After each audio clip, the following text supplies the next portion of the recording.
Amen. Good morning, church. I'd like to invite everybody to stand in the presence of the Lord.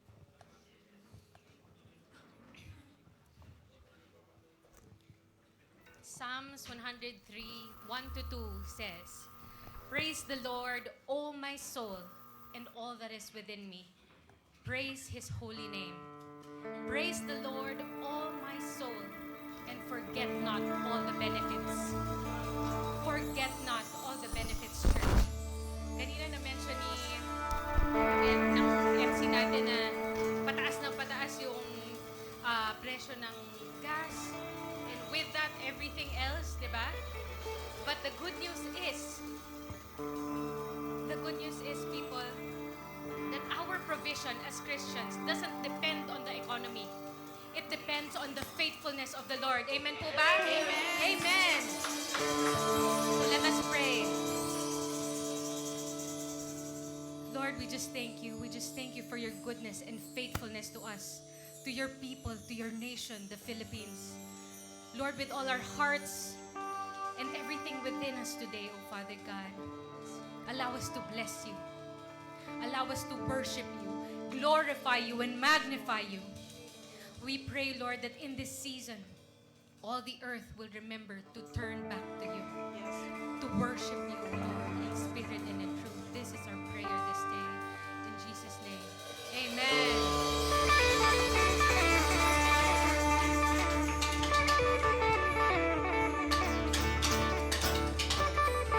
Put our hands together.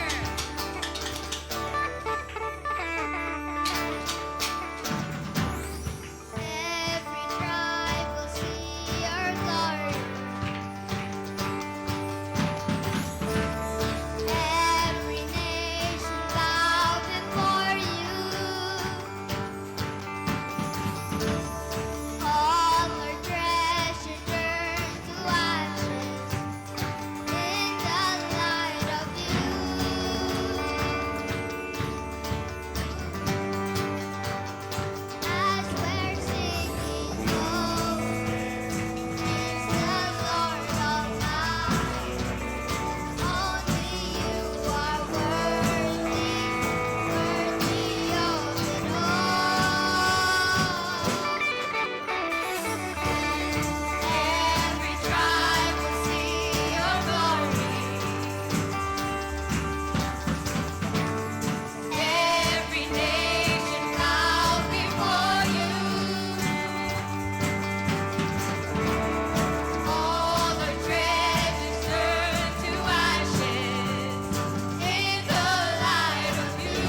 All glory, honor, and praise belongs to you and you alone.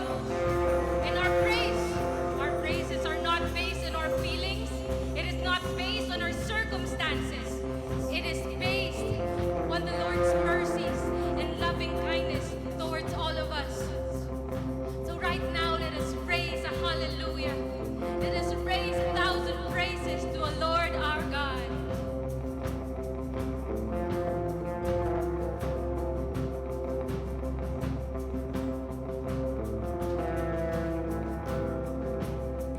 I raise a hallelujah in the presence of my enemies. I raise a hallelujah louder than the unbelief. I raise a hallelujah. My weapon is a melody. I'll raise a hallelujah. Heaven comes to fight for me. I'm gonna sing in the middle of the storm. Louder and louder, you're gonna hear my praises roar. Up from the ashes, hope will arise. Death is defeated, the King is alive.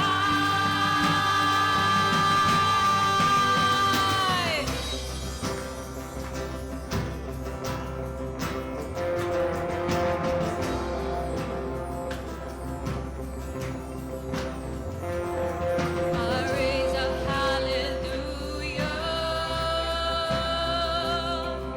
with everything inside of me. I raise a hallelujah. I will watch the darkness flee. I'll raise a hallelujah in the middle of the mystery. I'll raise a hallelujah. Fear you lost your hold on me. And I'm gonna sing in the middle of the storm. Louder and louder, you're gonna hear my praises roar. Up from the ashes, hope will arise. Death is defeated, the King is alive.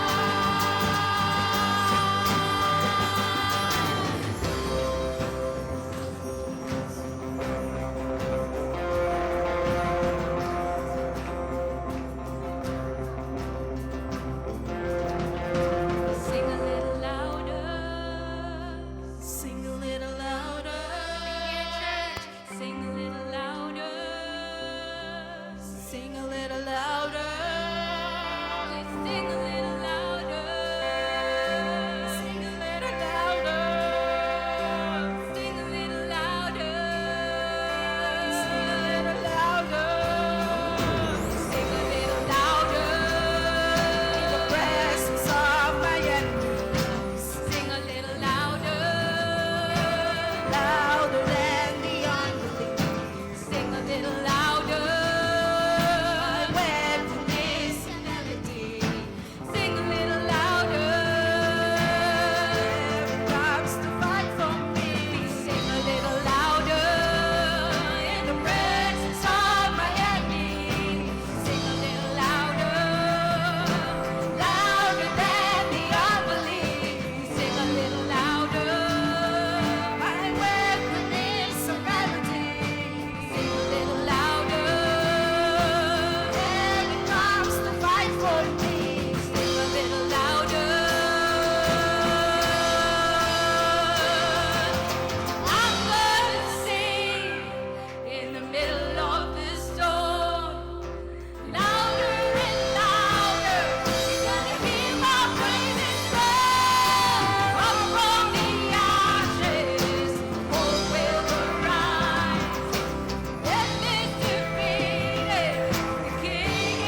circumstances, in the middle of the wars, Lord, we will sing.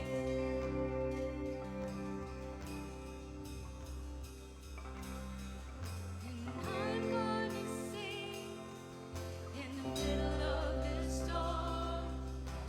Louder and louder, you're gonna hear our praises roar. Up from the ashes, hope will arise. Death is defeated, the King is alive.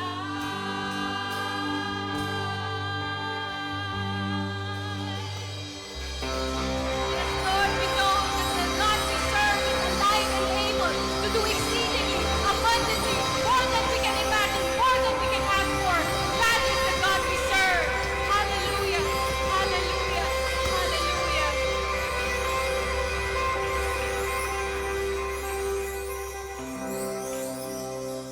Amen.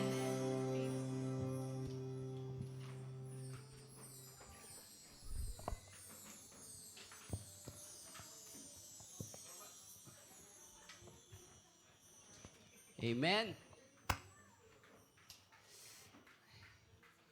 Yun. Thank you, I praise. Ayun, napakasarap magpuri sa Panginoon, di po ba? Yan. Lalo, lalo na marami tayong pinagdadaanan. Talagang itutuon natin lahat ng kay Lord. So yun, good morning po ulit sa bawat isa sa atin. Ako po si Brother Kenneth, ang inyong MC sa umagang ito. Yan, welcome din po sa mga nanonood sa ating live stream. Sila Brother Joey, Sister Peli, Sister Cristel, si Tam. Andito na pala Tito Meli. Sino pa ba? Sister Jenny, Tito Jenny. At yung iba pa po na talagang nakasubaybay sa ating live stream. Hindi lang po yung CLA North Caloocan yung nagla-live. Marami pa pong church ng CLA na nagla-live po at maraming salamat po sa patuloy ninyong panunood. So yun, may bisita po tayo, di ba? Yung pinsan ni Robic, si Chloe. Yun, welcome po sa aming CLA, sa aming church. Ayun, so, welcome din po sa mga bisita. Yan, na nanonood dyan. So yun, di ko na po patatagalin. Ibibigay ko na po sa magbibigay ng testimony. So yun, ito pong sister na to, ito pong kapatid na to, ay matagal na po siyang nag-walk kay Lord. At marami po tayong matutunan, blessing na makukuha sa kanya, sa paglalakad niya sa Panginoon. Dahil nung nasave po ako, yun, siya po yung una kong nakilala, itong sister na to. At marami po siyang shinare na blessing sa kanyang paglalakad, yung journey niya, sa kanyang journey kay Lord. So, yun, tinatawagan ko na po si Sister Rose. Thank you, Brother Kenneth. Salamat sa pag-introduce sa akin. Ako si Sister Rose. Matagal na rin akong na-save. 1991, February 16. Kwento ko lang yung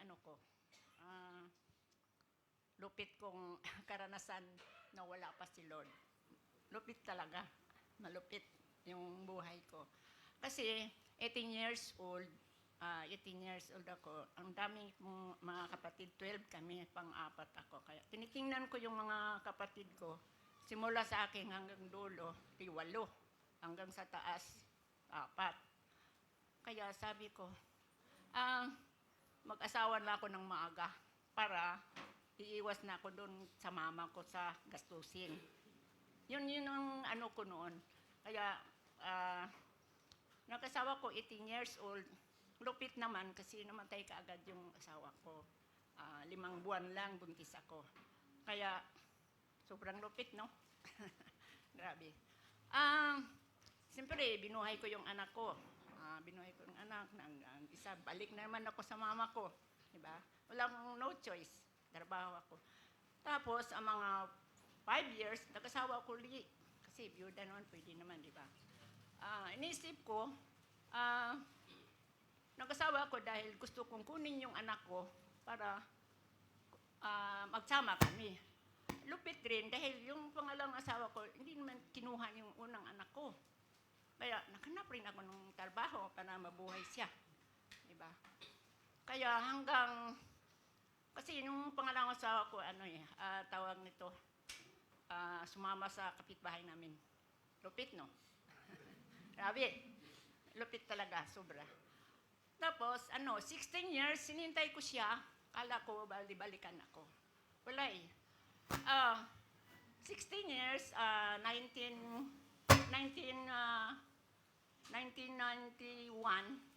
nag-asawa ko ulit. Dahil inisip ko, paparanin yung anak ko. Ganun. Lupit rin dahil, tapos, di ba, mag-asawa na ako ng Muslim. Ganyan. Tapos, minsan, pinapili rin niya ako. Sabi niya sa akin, anong gusto mo? Yung church o ako? Sabi ko, lupit namang karanasan na ito, di ba? Sabi ko, si Lord ang pipiliin ko. Pangalawa ka lang kasi, siyempre, di ba? Ganun, hanggang 20 years, pinag-pray ko. Sabi ko, Lord, tiisin ko na lang ito. Sana ma-save siya. 20 years. Hindi na-save. Sabi ko, bahala ka na, Lord. Bahala ka na kung anong bibigyan mo sa akin. Umabot ng 24 years. Praise the Lord. Praise the Lord. Kasi 2015, nag-file siyang annulment. Praise the Lord dahil nakalabas doon ako sa lupit na karanasan ko. Imbis na save ako, inisip ko, kasi minsan nakita ko yung mag-asawa, sabi ko, napakasaya naman nila na labing siguro sa gabi, siguro magpiri, hawak kamay, mga ganyan, ingit ako eh. Pero siguro, will rin din Lord na nag-file sa annulment. Kaya sumala nung wala siya, ang daming pinikita ni Lord sa akin sa buhay ko. Buhay siya. Kasi, marami akong, yung nabaptismohan ako sa tubig na lubog, naka-receive ako ng Holy Spirit. Buong katawan ko nilinis niya, yung healthy mind, healthy heart, saka yung healthy body. Yung naranasan ko ba na, imbes na wala na akong asawa, nandoon yung si Lord kumilos sa buhay ko. Dahil minsan, kasi yung anak ko pinili yung daddy niya. Sabi niya, pinalayas ako doon sa bahay. Okay lang sa akin kasi may Lord naman ko. Pero bigat yun, lupit yun, di ba? Kaya inisip ko, sabi ko, sige, pinalayas pa naman ako sa bahay mismo. Kaya lupit din, di ba? Pero magandang pinakita ni Lord sa akin na, sabi ko, Lord, kakaiba na ito Parang ang lupit. Sabi ko, hindi na ito maganda. Kaya naisip ko, may nagbuto sa akin nung isang araw, sabi, buti pa, kumuha ka ng tali, makit ka sa taas, para masaya yung anak mo, tsaka yung asawa mo. Ganyan. Parang lumampas lang siya eh.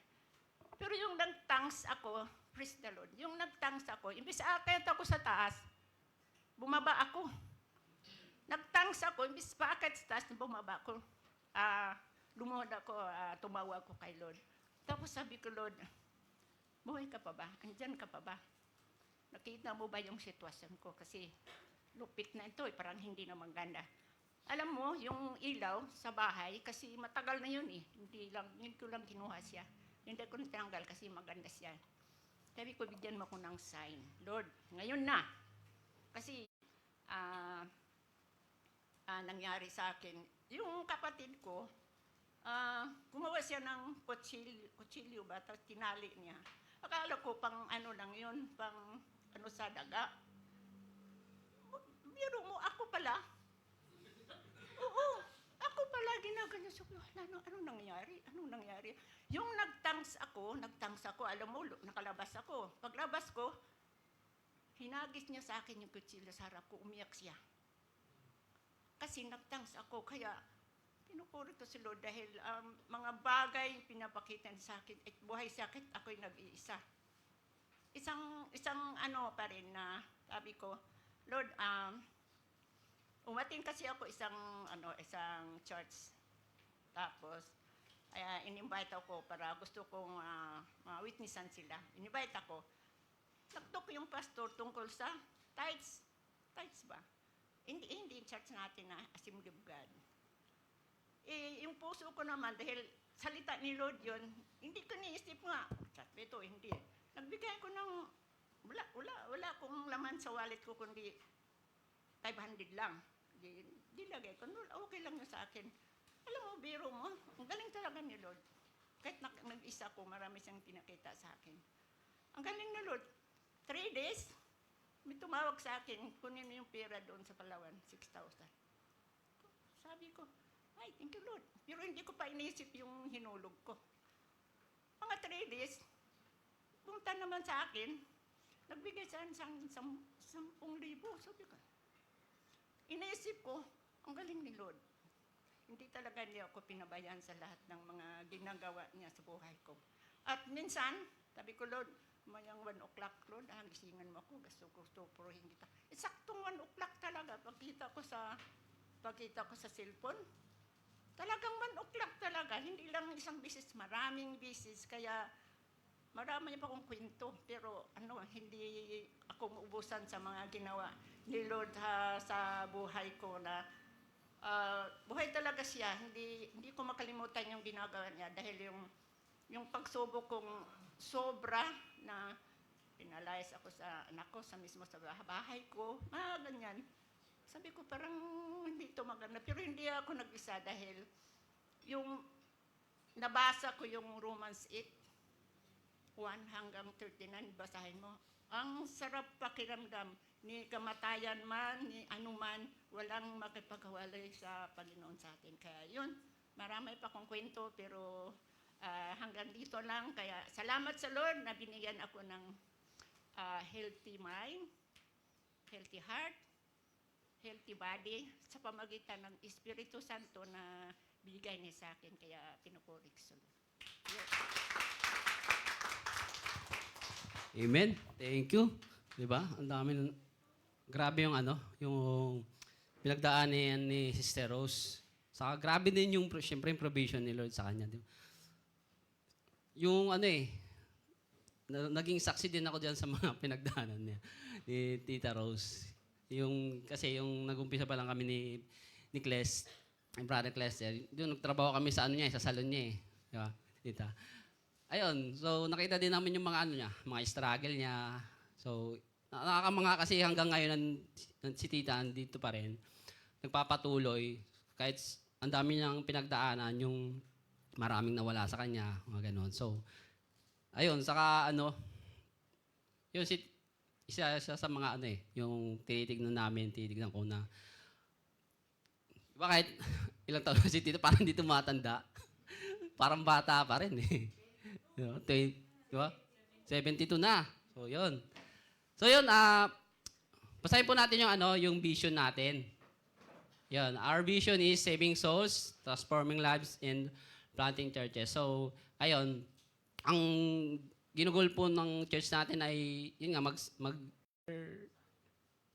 and now, through communicating the gospel of Jesus Christ in words and deed. So, siyempre, hindi lang po nagsasalita tayo, hindi lang sinasalita natin yung word ni God, kundi pinapumuhay po natin yung word ni God. Dapat nakikita ito sa ating pamumuhay sa bawat araw na may mga nakakasalamuha tayo sa makikita na si Christ nabubuhay sa bawat isa sa atin. So, yun. Ibibigay ko na po sa magbibigay ng pananalita. Ayun. So, tatawagin ko na po. Hindi po siya ngayon magiging DJ. second time po ata niya magbibigay ng Tayo mag-DJ ngayon.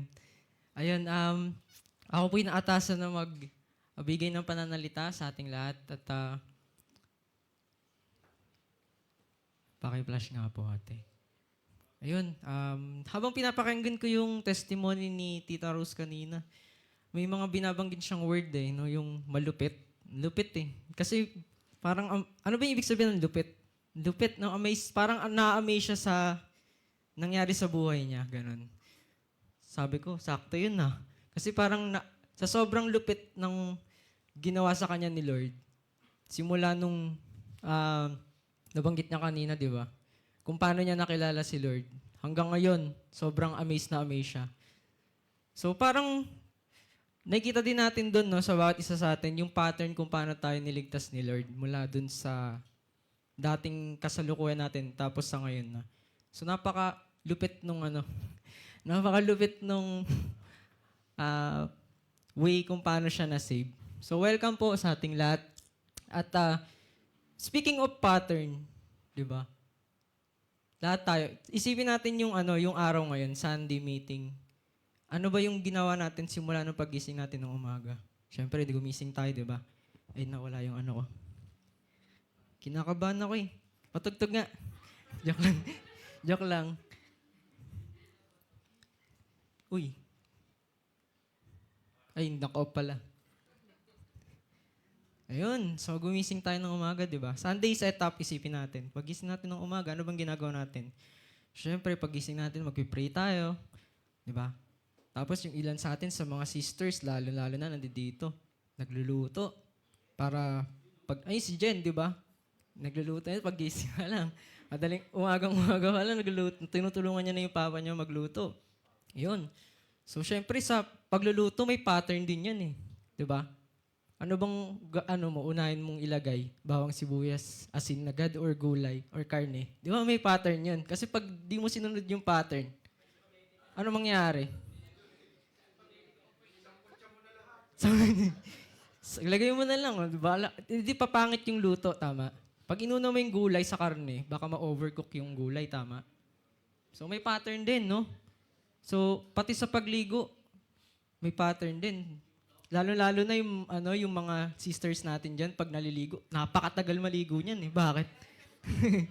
Bakit kaya napakatagal? Kasi di ba, shampoo, sabon, kumakanta pa yan dyan sa CR. Pero yung mga brothers, pag naligo, isang shampoo lang yan, tsaka sabon safeguard. Wala na, dire-diretso na, ulo hanggang paa, safeguard lang. Uy, huli ka tol, tumatawa ka. Hala mo Pero ako hindi ako ganun. Shampoo, tas Yun, di ba? Yung mga sisters din, pagkatas maligo, may pattern din kung paano yung mukha nila, di ba? Moisturizer, tapos serum. Ano ba next? Sunscreen, tapos saka magpa-foundation, tapos makeup. Daming ginagawang pattern. Ito yung mga brothers kaya meron na. Wala, diretso na, di ba? Gwapo na talaga, hindi na kailangan na yun Ayun. So tama po ba mga kapatid? So ang daming pattern, di ba? Parang napapansin natin, hindi man natin napapansin sa araw-araw na ginagawa natin, parang punong-puno siya ng pattern. So ngayon mga kapatid, samahan niyo ako na balikan yung isa sa mga kilalang event.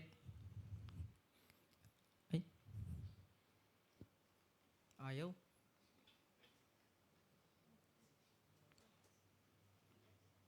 Wala. Ayun. So mga kilalang event sa Bible na may pagkakalintulad sa mga pattern na nabanggit natin kanina. Nakakatuwa lang kasi sakto din siya sa mga kinanta nating worship song kanina So ito yung isang kwento ng paglalakbay ng mga Israelites palabas sa Egypt patungong Canaan or Promised Land. So kung isipin natin, napakahaba kasi buong book ni Moses, doon pinakita yung paglalakbay. Pero hindi tayo doon mag-focus. So mag-focus lang tayo sa isang book ni Moses kung saan titignan natin yung parang simple lang, pero habang tinitignan mo ng mas malalim, mapapansin mo na parang hindi lang sila basta naglalakbay o naglalakad, kundi lahat ng na-encounter nila during their escape ay isa na palang pattern. So yun. And our title for lesson for today is all about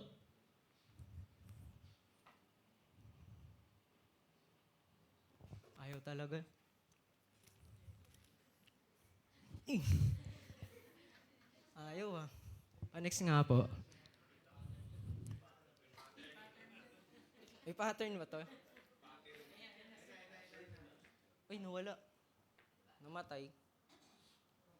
Ayun. So, yung ating title for today is First Blood. Access Restored. Ayun. So, titignan po natin, yung focus ng book natin ni Moses dito is yung whole book ng Exodus. So, kasi dito natin mababasa yung kung paano tinulungan ni God na maka-escape yung Israelites. So, samahan niyo po ako mga kapatid na pumasok sa kwento at sariwain kung paano ginabayan ng Diyos yung mga Israelite mula sa pagkalipin patungo sa kalayaan. Kasi parang ano to di ba? Next week, palagi natin itong nakikita sa mga movie or palabas. May kita ulit natin tong istorya na to. So sabay-sabay po nating tuklasin yung pattern sa story, how this will change our view and journey as people today. So let's describe what is Exodus.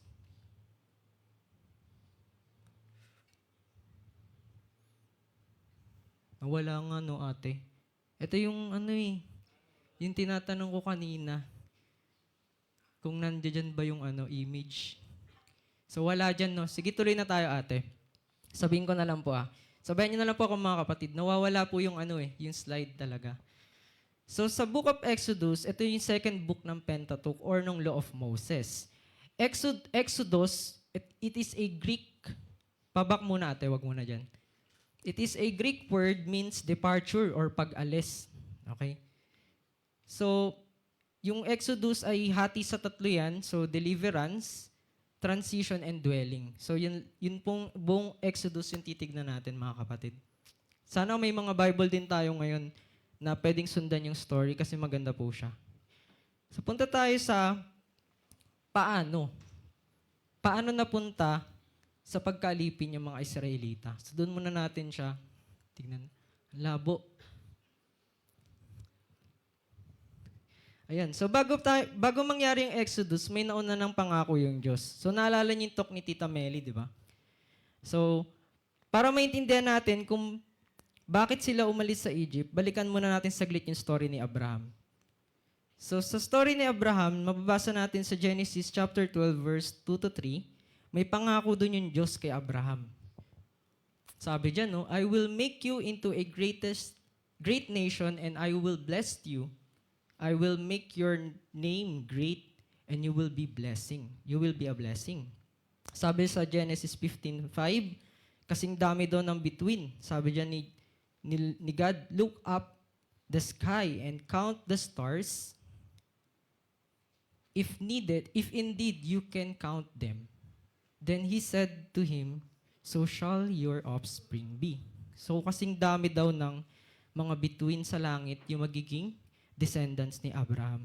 So alam naman natin yung story niyan. But God said sa Genesis 15 verse 13-14, then the Lord said to him, know for certain that 400 years your descendants will be strangers and in a country that their own and that they will be enslaved and mistreated there. So alam na ng God na kung ano yung mangyayari sa mga descendants ni Moses. Ito yung mangyayari. Sunod, but I will punish the nation they serve as slaves.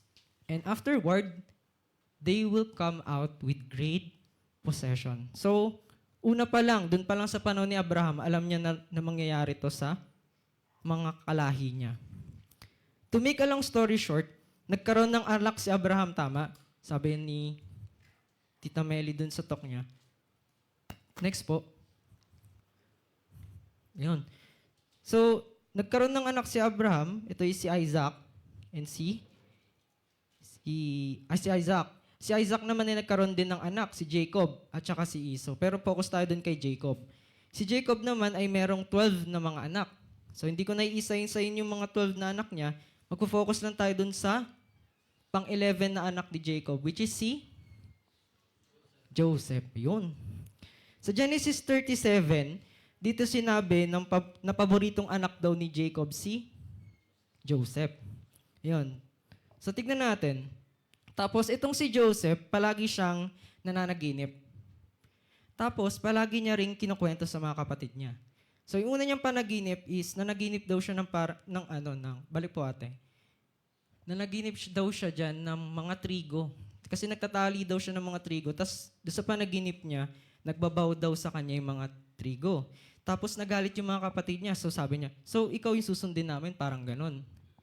Sa pangalawang panaginip niya naman, sabi niya sa mga kapatid niya, alam mo bang nakita ko yung araw and yung moon at saka yung mga stars na nagbabow down sa akin. Tapos sinabi niya rin dun yun sa papa niya na si Jacob. Tapos nagalit yung papa niya.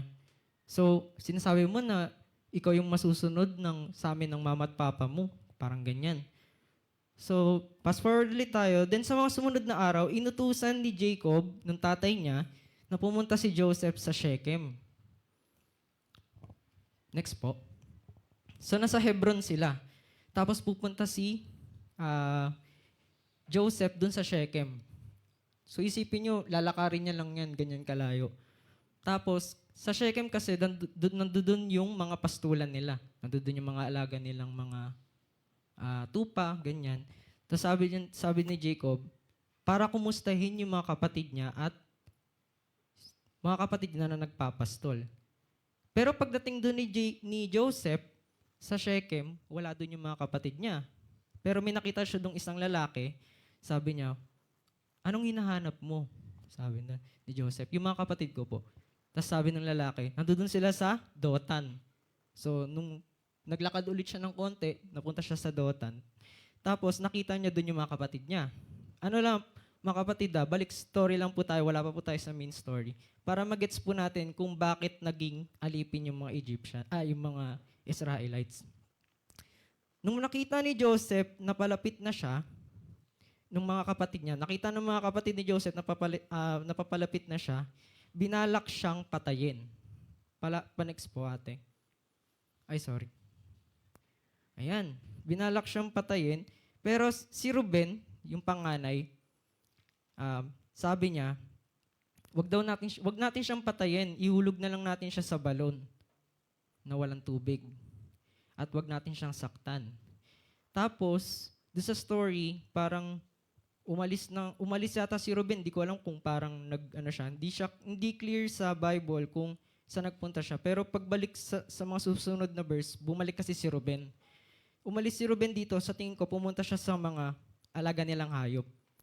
Tapos, yung mga kapatid niya, habang kumakain, naisipan na ibenta lang si Joseph sa mga Ishmaelite. So, ito yung setup. May balon, tapos yung mga kapatid niya nakapaligid doon, kumakain. May nakita silang naglalakad ng mga Ishmaelite, nakasakay sa camel.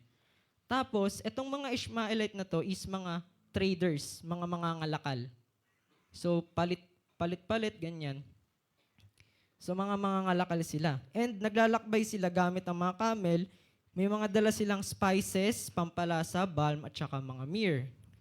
So, cultural background natin is, sa panahon ng ancient Near East, may slave trade talaga. So, ibig sabihin, pwedeng ipagpalit natin yung slave natin sa kahit kaninong gustong tumanggap nun. So, sa madaling sabi, etong mga kapatid ni Joseph nag-decide na, ibenta na lang natin tong kapatid natin na to dun sa mga Ishmaelite. So, ang nangyari, nabenta nga siya, binili siya ng mga Ishmaelite. So, itong mga Ishmaelite is, sa cultural background natin ulit, yung bihag sa digmaan, ginagawang alipin talaga. So, may mga taong bumibili at binibenta. Kaya yung mga Ishmaelite, hindi na sa kanila bagay yon. Then, binenta nila si Joseph sa halagang 20 pieces ng silver. Tandaan po natin 20 pieces ng silver. In short, kinuha ng Ishmaelite si Joseph at dinala sa Egypt. So, yun yung naging background story kung paano napunta si Joseph sa Egypt. Nung pagbalik ni Ruben, eto, sinabi kasi ito sa verse, bumalik si Ruben yung panganay. Nalungkot siya kasi wala na si Joseph dun sa balon. Pabak mo po ate. Dun po sa may, isa pa po. Ay, hindi, pabak na po dito. Diyan na lang. Yun, di ba, nung bumalik si Ruben dun sa balon, nalungkot siya kasi, uy, ba't nawala na yung yung kapatid ko dito? Kasi si Ruben, hindi niya talaga gustong patayin si Joseph. Gusto niya pa nga siyang iligtas sa mga binabalak ng mga kapatid niya. Tapos ngayon, ang nangyari, dahil nabenta na nga si Joseph sa mga Ishmaelite, nakuha yung damit niya ni Joseph, kaya siya nakahubad dyan. So ang nangyari is, dinala nila yung damit ni Joseph sa tatay nila na si Jacob, tapos nilagyan nila ng blood ng lamb para magmukha na pinatay siya ng mabangis na hayop. So yun yung nangyari. Pinagmukha nilang pinatay or nilapa ng mabangis na hayop si Joseph. So sa sobrang lungkot ni Jacob, pinunit niya yung damit niya. So ganun yung yung ginagawa nila pag sobrang lungkot sila, pinupunit nila yung damit nila. So after nun, binenta naman ng mga Ishmaelite si Joseph kay Potiphar. So sino to si Potiphar? Isa siyang kapitan ng mga guard doon sa Egypt. So si Potiphar, make a long story short, pinagkatiwala niya si Joseph, kaso napagbintangan siya dito na pinagsasamantalahan ni Joseph yung asawa niya. So kaya siya nakulong. So nakulong na si Joseph. Pero si Joseph, sa sobrang kinalulugdan siya ng Diyos, pati yung mga guard sa kanya is magaan yung loob. To the point na naginip yung hari na mayroong pitong matatabang, ano ba yan? Matatabang guya ba yan? Or baka ba yan? Kalabaw. Basta may matatabang baka, ganyan. Tapos meron ding na pitong payat, pitong mataba, tapos pitong payat. Tapos itong si Pharaoh, yung hari, hindi niya maintindihan kasi nagpatawag na siya ng mga magician eh. Ano ba, explain niyo tong panaginip ko kasi hindi ko maintindihan kung anong ibig sabihin ng panaginip ko na to eh. Meron pa siya dyan is yung grains, na pitong matatabang grains at pito din na mapapayat na grains. Tapos, si Joseph lang yung kaisa-isang nakapag-explain ng panaginip nung mismong Pharaoh or hari. So sinabi ni Joseph na 7 taon sasagana yung Egypt at 7 taon din siya magiging taghirap or maghihirap. Ganon din yung sa grains. Sasagana ng 7 taon at maghihirap ng 7 taon. So, nagbigay ng advice si Joseph kung anong gagawin, sinunod naman ng Pharaoh na to. So, naging friends sila, in short, ng Pharaoh at ni Joseph. Okay po? Tapos, fast forward sa Genesis 50. So, naging sila dito, naging sobrang emotional kasi yung mga kapatid ni Joseph, hindi nila akalain na magiging ganito yung situation ni Joseph sa Egypt. Na magiging tanyag, magiging close friends sila ng Pharaoh. Tapos nung nakita ulit ni Joseph yung mga kapatid niya, sobra niya silang mahal. Hindi niya sila kumbaga parang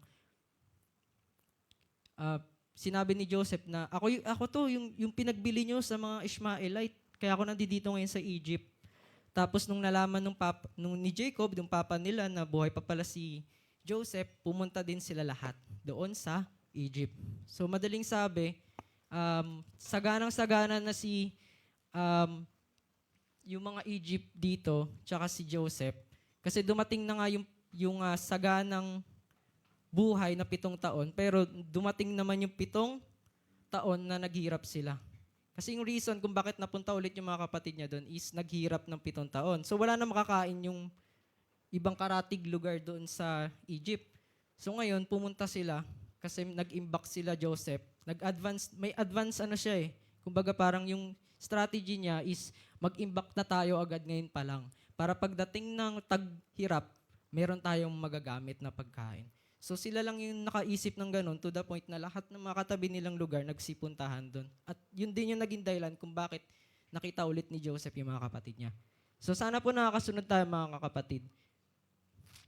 So, to make a long story short, ulit, so nakita ulit ni Joseph yung mga kapatid niya. So yan. Ang nangyari, dumami yung angkan ni Jacob sa Egypt. Kasi di ba doon na nga sila nanirahan, pinatira sila doon ng Pharaoh. Kaso, nung namatay yung Pharaoh na yon, may pumalit.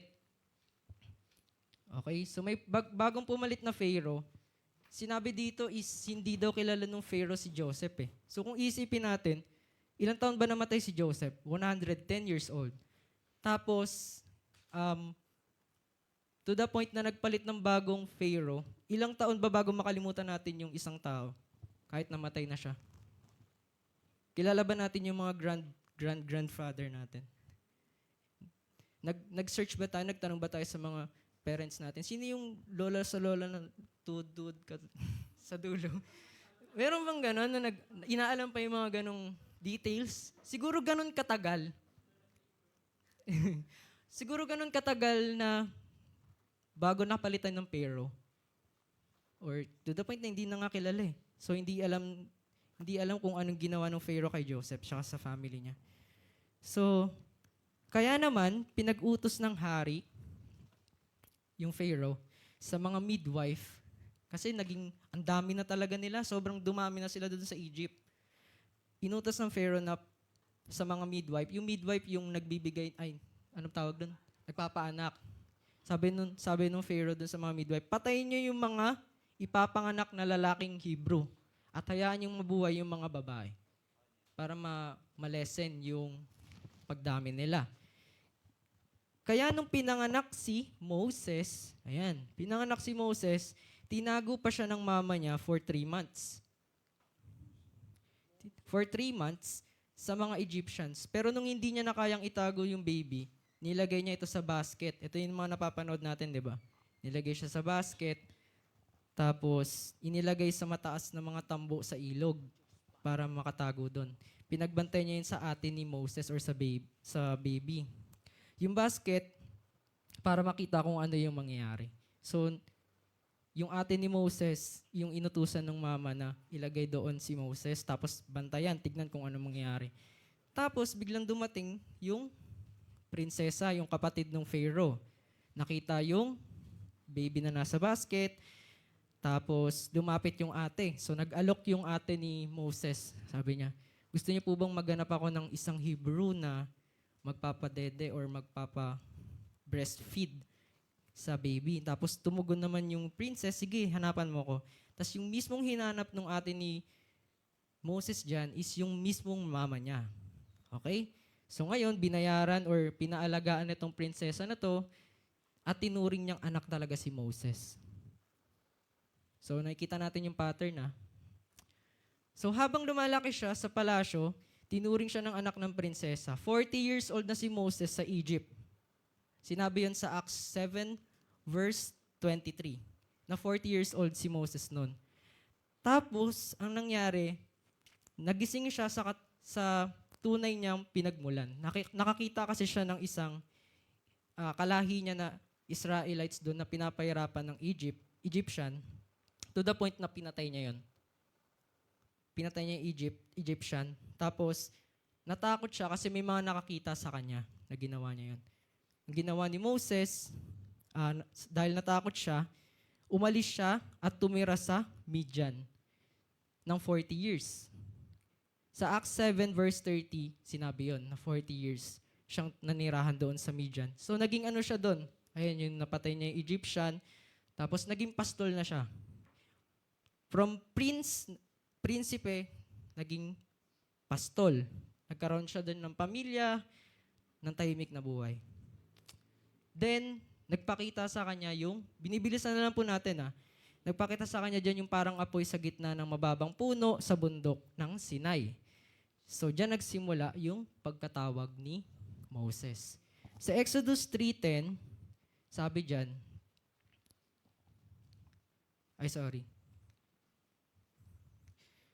Sa Exodus 3:10, so now go, I am sending you to Pharaoh. Let's clear this one, mga kapatid. Yung pagkapunta dito ni Moses, simula nung nakapatay siya ng Egyptian, simula nung nasa Midian na siya, habang nasa Midian siya, namatay na yung Pharaoh na hindi kilala si Joseph. Ulitin ko po yung Pharaoh na nagre-reign noon ng panahon na nakapatay si Moses ng Egyptian. Tapos simula noon, tumakas siya, di ba? Pumunta siya sa Midian. During nung panahon niya na nasa Midian siya ng 40 years, namatay na yung Pharaoh na yon. Yung kinakatakutan niya na Pharaoh. So, syempre, alam naman natin, automatic, na kapag may mga namatay na Pharaoh, yung panganay na anak nila yung papalit. So, nagbago na yung hari, in short. So, pero yung situation ng mga Israelites, ganun pa din. Kahit nagbago na yung hari nun or yung Pharaoh, yung kalagayan ng mga Israelites is nasa ganung kalagayan pa din. Walang nagbago. Sa sobrang paghihirap sa kanila, tumawag sila sa Panginoon. Sabi pa nga dyan sa Pinoy version, Lord, please tulungan mo po kami. So nag-cry out sila ng help. Sa verse 24, sabi dyan, God heard groaning and He remembered His covenant with Abraham, with Isaac, and with Jacob. So verse 25, so God looked on Israelites and was concerned about them. So nung narinig nung God na nag-cry out yung Israelites, naalala niya, He remembered yung covenant o yung kasunduan nila ni Abraham, ni Isaac, and ni Jacob. Tingnan natin ulit yung flow. Mula pagkapsilang, naging prinsipe sa palasyo, nagkaroon siya ng awareness na hindi siya Egyptian talaga, nakapatay siya, so failure. Napunta siya sa wilderness, saka siya tinawag ni God. Tingnan natin yung flow, mga kapatid. Take away natin dun, mga kapatid. Hindi ka tinawag ng Diyos dahil handa ka na. Kahit sino pwedeng tawagin niya, kahit galing ka pa sa pagkakamali. So, i-encourage ko po sa mga kapatid natin. And sabi sa verse 24, narinig ng God na nag-groan. Ano ba yung groan? Umiyak. Or ano ba yung iba pang ano nyo? Tumangis. Diba? Ang Israelites, and they cry for help. God remembered His covenant or yung promise. Question, mga kapatid, nakakalimot ba ang God? So yan, na-late yung ano natin slide. Nakakalimot ba yung God natin? Sabi kasi remembered, di ba? Pag tayo bang mga tao, pag may naalala tayo, ano ba yung ano natin, response? Nalimutan kasi, di ba? Pero tignan natin talaga yung na mas malalim. Yung Hebrew word na ginamit dyan sa He remembered is yiskor. Ibig sabihin dyan, to call to mind with intent to act. To bring into action. So tayo kasi, di ba, kapag may naalala tayong isang bagay, madalas yung response natin, ay oo nga pala. Di ba may nakalimutan? Ay oo nga pala, no? Pero yung God, hindi siya ganon. Hindi siya yung parang mental note or mental recall na, uy, pero sa God, movement siya. Kung babalikan natin yung sa Genesis chapter 8 verse 1, sabi niya din, no, but God remembered Noah and all the wild animals and the livestock that were with him in the ark. So, at anong ginawa ni God? And He sent wind over the earth and the waters receded. God remembered Noah and all the wild animals and the livestock that were with him in the ark. At anong ginawa ni God? Nag-send siya ng wind blow. Tapos biglang humupa yung baha, yung flood. Tatandaan natin, mga kapatid, na when God remembered, someone, God remembered someone or covenant with someone, it indicates that He is about to take action for that person's welfare. So, malaking kaibahan na tayong mga tao nakaalala. Pero yung God, kapag sinabing God remembered, ang susunod doon, action. May gagawin siyang action. At naalala ko lang siya sa prophecy meeting 4 years ago yata, yun nung nandito si Pastor Eugene. Sabi niya, isa sa mga, parang prophecy na pinag-uusapan kung kailan ulit babalik yung si Lord Jesus dito sa mundo.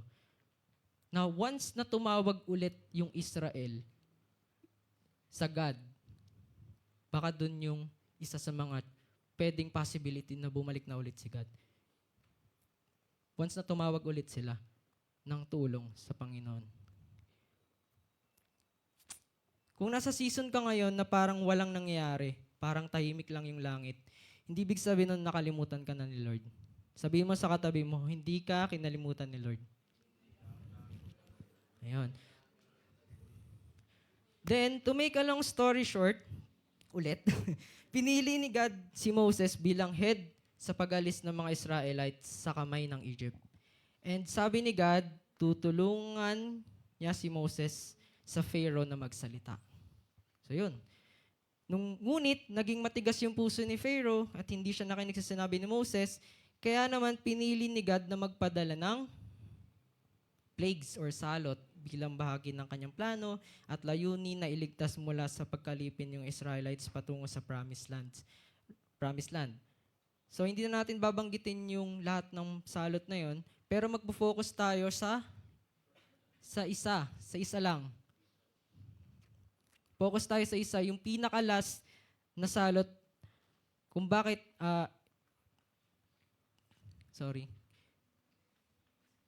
ito yung naging dahilan din ng pagkamatay ng mga panganay. Okay, kasi itong tinatawag na to is yung firstborn. Ayun, so in short, mamamatay lahat ng panganay. Yun na lang. Ayun, so yun yung plague. At dito rin natin makikita yung pattern na sinabi natin kanina. At ituturo natin at ito rin na yung naging dahilan kung bakit sila pinaalis ng Pharaoh. Kasi bakit? Ano bang nangyari? Sa Exodus, what ganon? Sorry po, Exodus yan mga kapatid. Nagkamali lang po ako. Exodus 12, verse 12, sabi dyan, on that same night,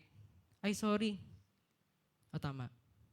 On that same night, I will pass through Egypt and strike down every firstborn of both people and animals. So mamamatay lahat.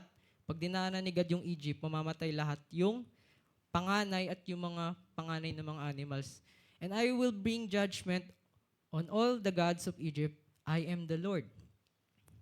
Sa Exodus po yan ulit Exodus 12 verse 7, then they are to take some of the blood.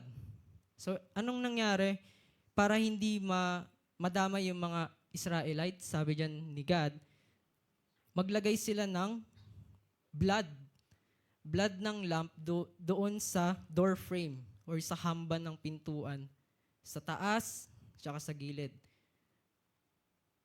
Tapos sabi dito ni God sa Exodus 12:13, the blood will be a sign for you on the houses where you are, and when I see the blood, kapag nakita ko yung dugo na yon, I will pass over you. Lalagpasan ko lang kayo. No destructive plague will be touch you when I strike Egypt. So, dahil namatay yung anak ni Pharaoh, kasi hindi naman nila sinunod yung sinabi ni Moses di ba? Yung mga sumunod lang dyan, basically yung mga Israelites. So, nilagyan nila ng blood yung door frame. Dahil doon, namatay yung panganay na anak ni Pharaoh. At yun na din yung dahilan simula nung nakalis na sila sa Egypt. Pinalis na sila ng Pharaoh. Pero, during nung naglalakad sila, biglang nagbago yung isip ng Pharaoh. So, pinahabol niya ulit yung sa army niya. Pero, dito sa chapter 13, verse 22, may pinakita diyan si God eh, 'di ba? Ginagabayan daw yung mga Israelites ng pillar of cloud sa umaga at pillar of fire naman sa gabi. So binibigyan ng lilim or liwanag naman kapag gabi yung mga Israelites during their journey doon sa desert. Tapos, nung nakikita na nung mga Israelites na papalapit na yung Egyptian, natakot sila. Pero sabi ni God sa Exodus 14:13 to 14, "Do not be afraid, I will fight for you." So dumating na dun sila sa unang, ano na natin na mga kapatid, tignan po natin yung pattern na simula nung dun sa pagkamatay ng mga panganay hanggang sa mga susunod. So ayan, ito na yung pinakakilala nating event. Hinati na nung God yung Red Sea. Sa Exodus 14:28, the water flowed back, none one of them survived. Kasi nakahabol na nga dyan yung mga Egyptian eh. Pero binalik ni God yung tubig at nalunod yung mga Egyptian. Pero sila nakaligtas sila. And they worship God in the midst of their enemies. So dito rin nag-worship sila dyan habang naglalakad sila sa Red Sea. Then, continue journey. Ito na, simula nung naglalakad sila, patuloy yung paglalakad nila, nagreklamo sila sa God, sobrang gutom na daw sila to the point na parang gusto na lang nila bumalik sa Egypt. 'Di ba? Kaysa mamatay daw dito sa disyerto. Kaya ngayon, binigyan sila ni God ng tinapay sa umaga at karne naman sa gabi. Yung karne dyan, yung pugo, sinasabi. Fast forward ulit sa Mount Sinai. So dito alam natin na binigay ni God yung 10 Commandments. Sa madaling sabi, dito binigay yung iba't ibang mga batas. So napakadami niyan kung babasahin natin mga kapatid. So hindi naging madali yung kanila. Bakit naudlot pa din yung kanilang paglalakbay? Kumbaga parang natagalan pa nga eh. Sabi dito 40 years. Isipin natin mga kapatid 40 years silang naglalakbay sa wilderness. Ano yung mga reason? Una is natakot sila, nawalan sila ng tiwala sa Diyos, pagrereklamo, at pagtanggi na pumasok sa lupang pangako or dun sa promised land. It only shows the pattern we've mentioned earlier na walang shortcut or in an instant makakapunta ka na agad sa promised land. Parang education process. Mag-aral ka muna ng kinder bago ka makagraduate. Ito din, di ba? Hindi naman tataka sila, pero hindi naman instant, shortcut, nandoon na ako sa promised land. Di ba? Dahil sa kanilang pagiging unfaithful and rebellious, still God shows mercy and it reveals who He is. Siya yung God na tumutupad ng pangako.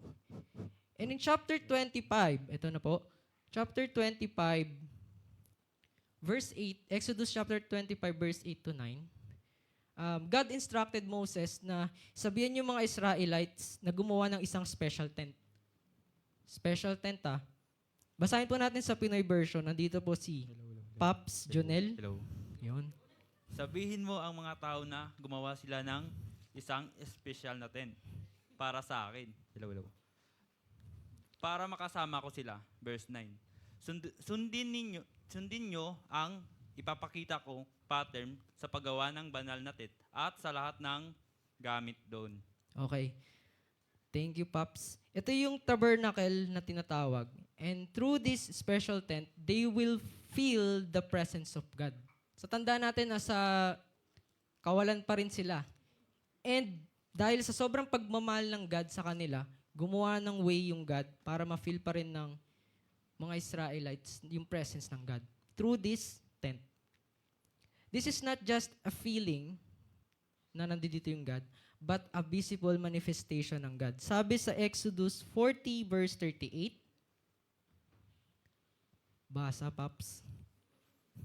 Sa buong panahon na paglalakbay ng mga Israelite, nasa ibabaw ng banal na tent, ang ulap pag-araw, at apoy naman paggabi. Ito ang proof na kasama nila si Lord.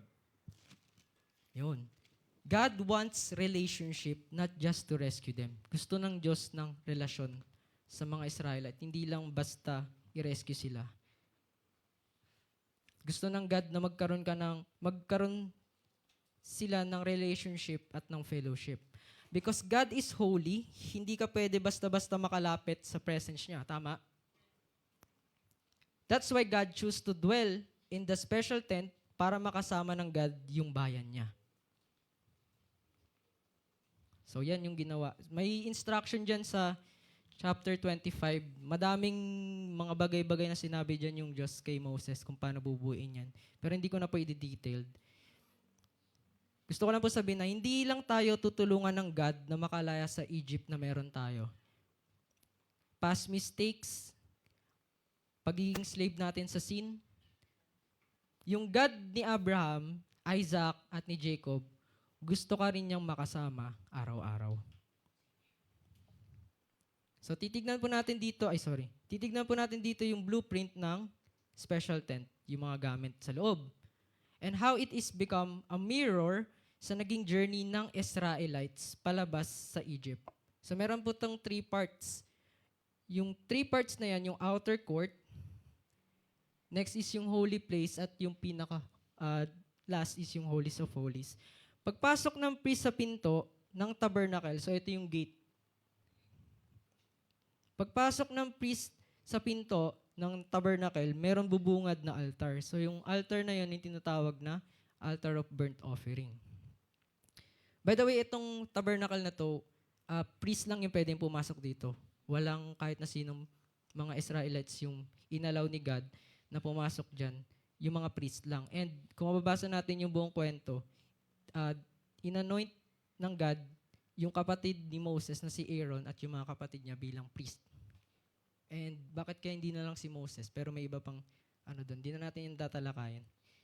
So para saan tong burnt offering na to?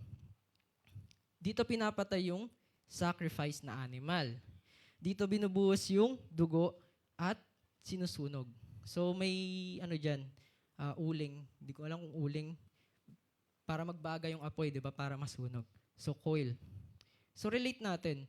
Di ba dito sa last plague ng God is pagkamatay ng mga panganay. So God instructed na maglagay ng blood. Tignan po natin God instructed na maglagay ng blood ng lamb doon sa door frame. Di ba parang related sila?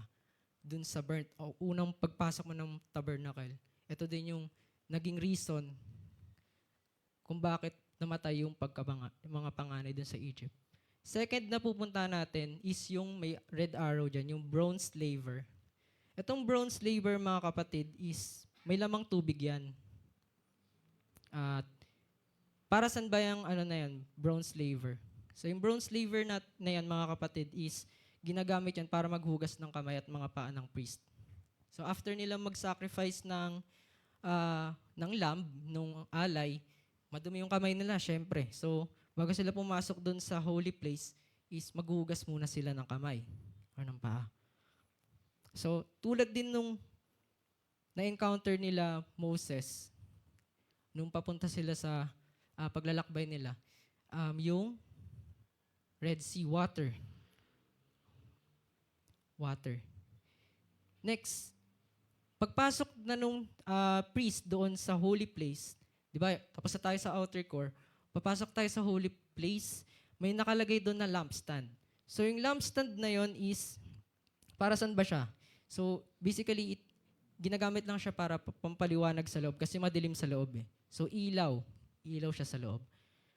Then relate natin dun sa mga na-encounter nila Moses during their journey. Di ba, ginagabayan sila ng God through pillar of fire. Pillar of fire. Tapos, next, punta tayo ulit dun sa katapat. Katapat nung lampstand, sa tapat niya, merong lamesa dyan, may nakapatong na tinapay. So, showbread. Para saan yung showbread? So, ito yung ginagamit ng meal nung priest. And continuous presence yung bread dyan. kumbaga hindi siya nawawala. Pinapalitan yan every Sabbath, yung tinapay na yan. So i-relate natin ulit. During their journey, nagpaulan ng mana yung God. 'Di ba? Parang related sila dun sa sa journey nila. Next is yung sa tapat, kung nasa nakatayo yung priest, yung tinatawag na incense.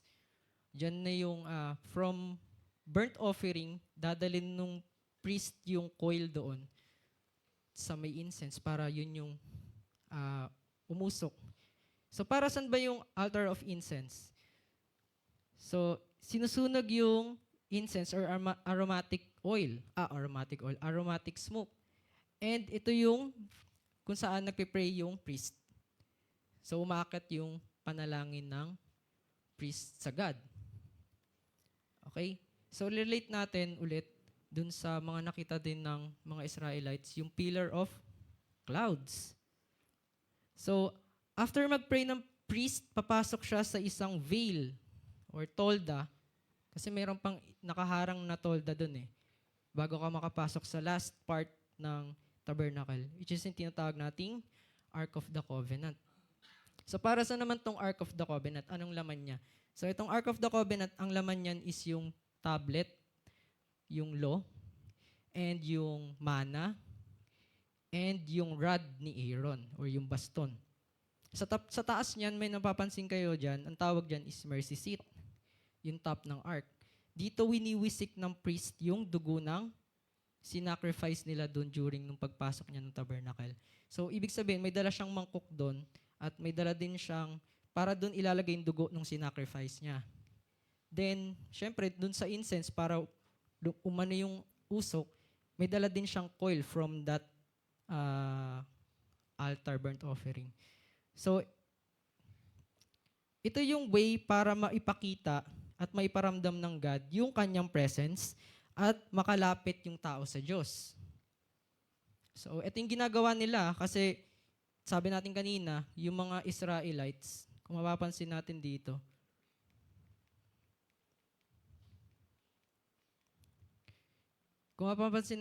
sa picture natin kanina, yung may mga tent sa labas ng tabernacle, di ba? So isipin ninyo, yan yung mga Israelites na tinulungan ni God na makatawid sa Red Sea.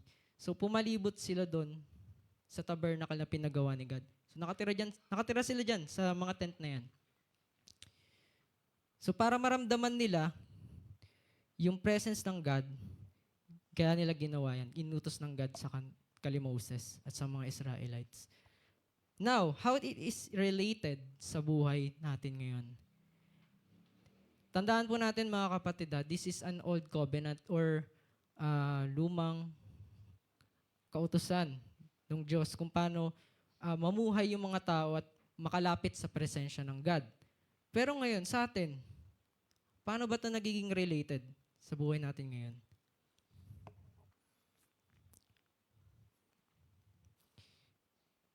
This is an old covenant and this is exclusive sa time lang nila. Kailangan pa ba nating bumuulit ng Ark of or ng Tabernacle sa panahon natin ngayon para makalapit sa Diyos? So hindi na natin kailangan na bumuulit niyan.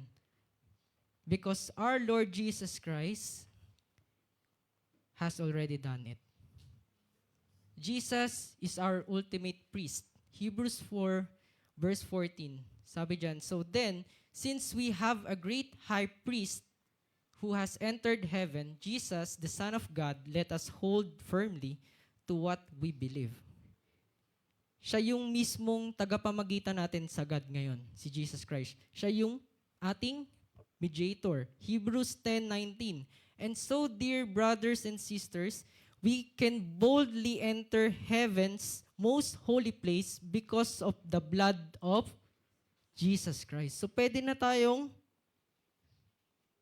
Pwede na tayong magkaroon ng access, direct access sa God dahil sa blood ni Jesus Christ.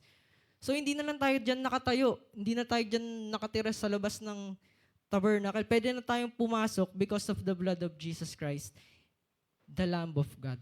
Si Jesus Christ po yung Lamb of God. Tingnan natin Pagpasok mo dyan sa tabernacle, di ba may pinto, may gate. There is only one door. Sabi ni Jesus sa John 10 verse 9, I am the door. If anyone enters by me, he will be saved and will go in and out and find pastures. There is only one door and His name is Jesus. Paglagpas mo sa pinto, di ba, nandoon yung burnt offering, lakad ka na ng konti, makikita natin yung, ang tawag doon? Bronze laver.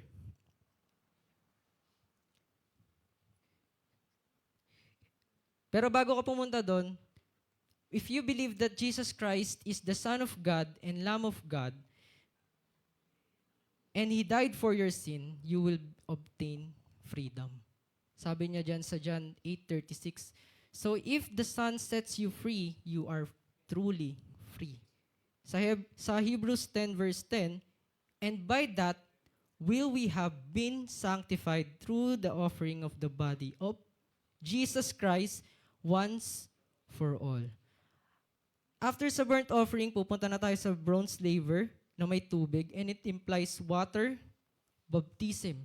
Acts 2:38, and Peter said to them, repent and be baptized, every one of you, in the name of Jesus Christ, for the forgiveness of your sin. Para sa ikapagpapatawad ng ating kasalanan or magkaroon tayo ng bagong buhay.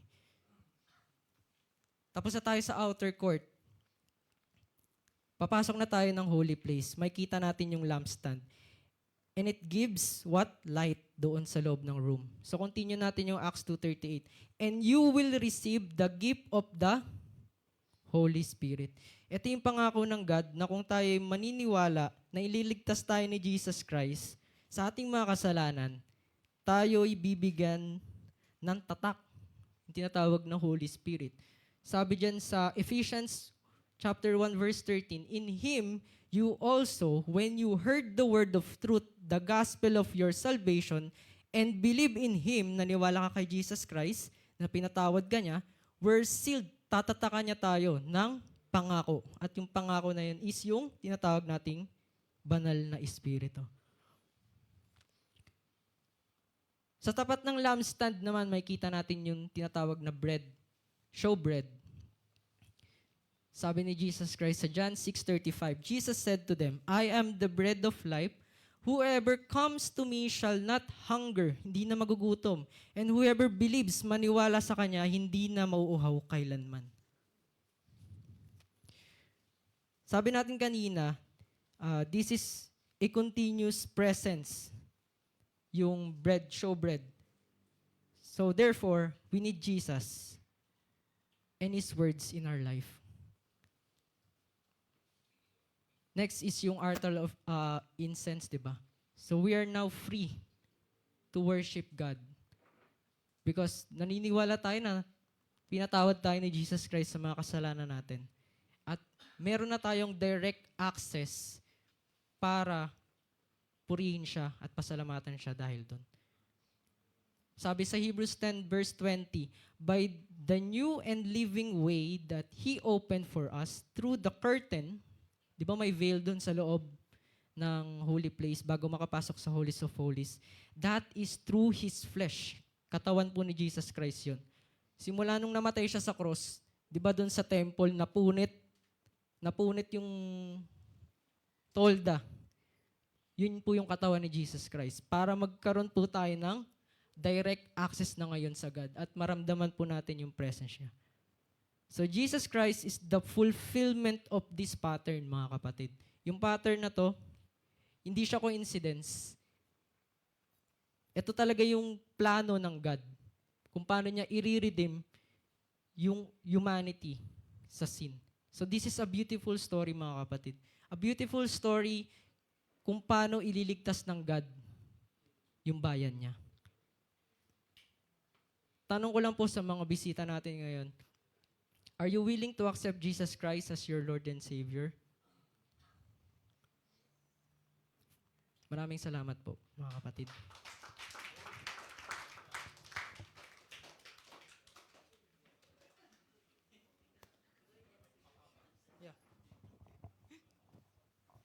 Yun. Thank you, Brother Nathan. Ayun, oh.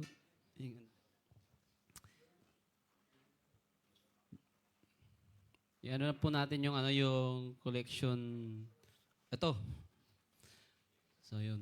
Pag-pray po muna natin yung ating collection.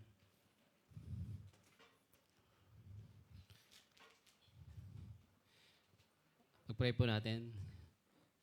Yes, God, maraming salamat po, Panginoon, sa araw na to, Panginoon, Lord.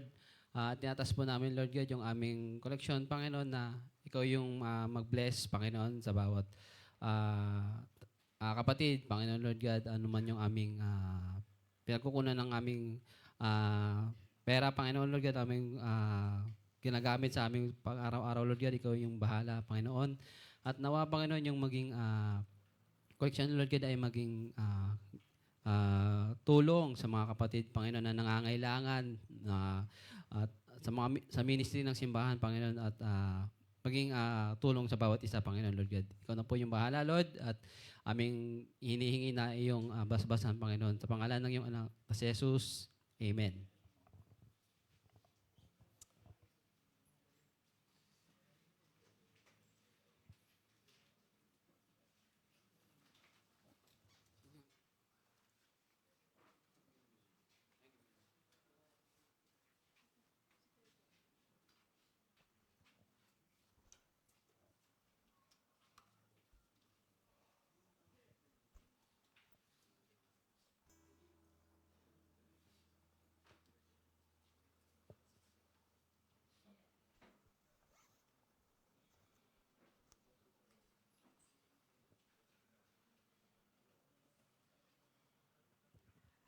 Tumayo na po tayong lahat.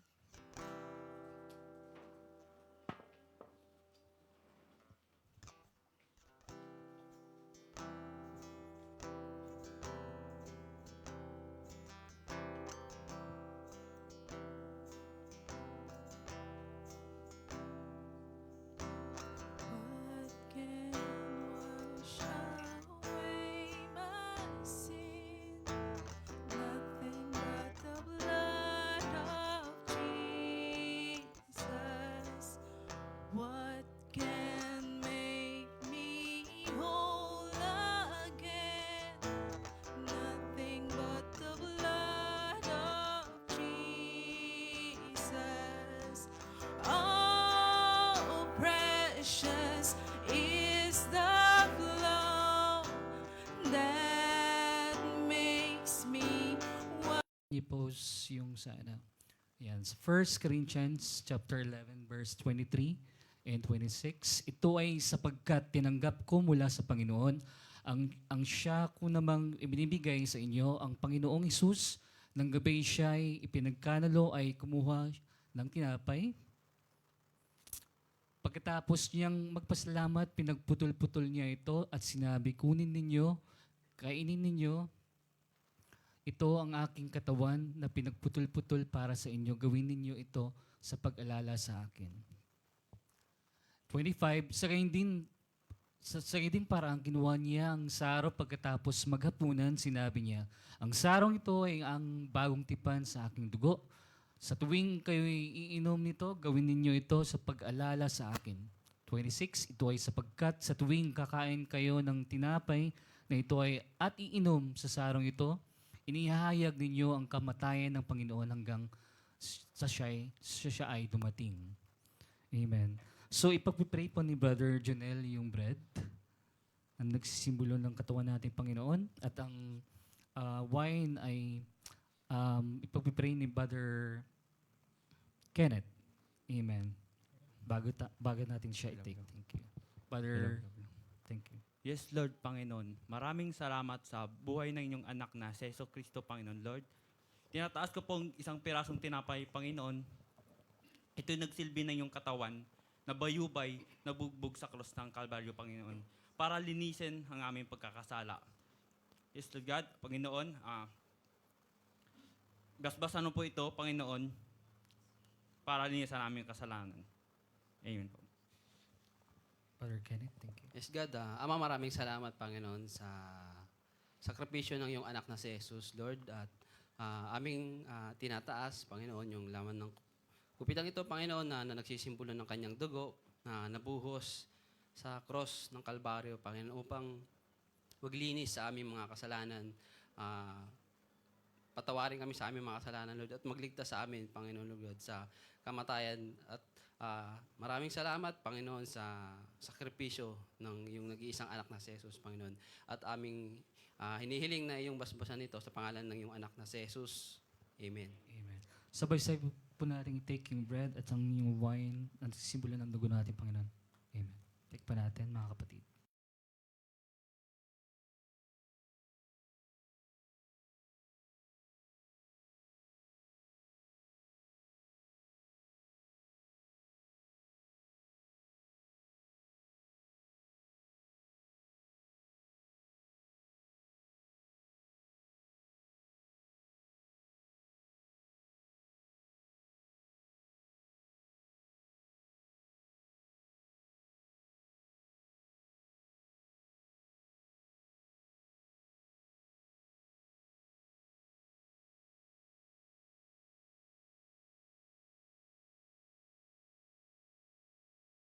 Gifts for today. Hallelujah, Lord. Isang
Brother Robbie. Thank you. Close po natin yung meeting sa prayer. Lord, marami pong salamat sa araw na ito na ibinigay niyo po para sa amin na makapagtipon-tipon kami at makapagpakinig ng salita niyo, Lord God. Lord, marami pong salamat sa salitang narinig po namin ngayong araw na nabless po kami muli, Lord God, na napaalahanan niyo po kami na kayo po ang aming Jesus, ang aming great mediator po, Lord God, na kami po ay dahil po sa inyo, Lord God, na mas napadali po namin na mas makapagbigay ng service po sa inyo, Lord God. Lord, dinihiling ko po ang healing po ng bawat isa, hindi lang po sa pang-physical, hindi lang po physically or mentally, kundi po spiritually, Lord God. Lord, dinihiling ko rin po ang mga magiging fellowship po namin mamaya na maging fruitful, na maging makapag-share pa po kami ng salita niyo, Lord God. Lord, sa magiging lunch po namin, Lord, na maging pong source po namin ng lakas sa buong araw. Lord, pinupurit, pinapasalamatan ka po namin in Jesus and holy mighty name. Amen.